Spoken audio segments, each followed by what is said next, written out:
Le 11 novembre, l'Église catholique célèbre la mémoire de Saint Martin de Tours, évêque au IVe siècle et figure emblématique de la charité. Né vers 316 en Pannonie, dans l'actuel d'un père soldat de l'armée romaine, Martin est enrôlé très jeune dans les légions vers l'âge de 15 ans. En Gaule, alors qu'il était encore catéchumène, survient une scène qui restera célèbre.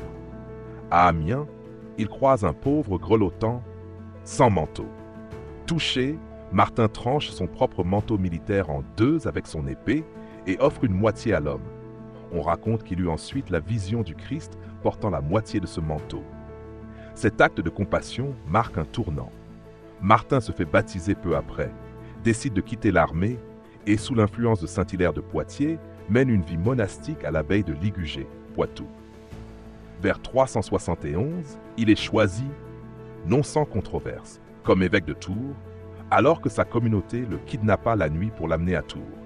En tant que pasteur, il n'a cessé de parcourir la campagne, prêcher l'Évangile, bâtir des paroisses et des monastères, tout en conservant un profond souci pour les pauvres et les exclus. Il est souvent appelé apôtre de la Gaule. Martin dédie sa vie à incarner la miséricorde. Il distribue ses biens, accueille les malades, défend la justice. Il meurt à Cande-sur-Loire vers 397, en ayant déjà marqué de son empreinte l'Église de son temps. Pourquoi cette figure reste-t-elle pertinente pour nous aujourd'hui?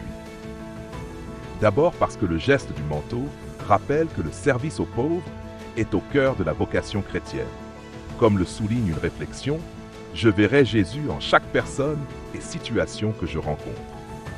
Ensuite, Martin nous rappelle que la sainteté n'est pas réservée à ceux qui subissent le martyre. Il fut le premier grand saint occidental vénéré sans avoir versé le sang. Enfin, son passage de soldat romain à évêque missionnaire montre que Dieu peut transformer nos parcours, nos identités et nos vocations. Le témoin de Tours nous invite à vivre la conversion, la gratuité, la fraternité. Dans un monde souvent marqué par l'individualisme, la figure de Martin de Tours nous pousse à briser les manteaux symboliques que nous gardons pour nous-mêmes et à les partager.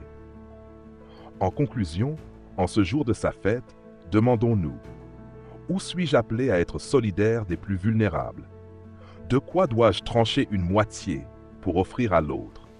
Comment ma vie chrétienne peut-elle s'engager concrètement dans le service et la miséricorde? Que l'intercession de Saint Martin de Tours nous inspire à vivre comme lui, dans l'amour du prochain, l'humilité et l'audace missionnaire. Amen.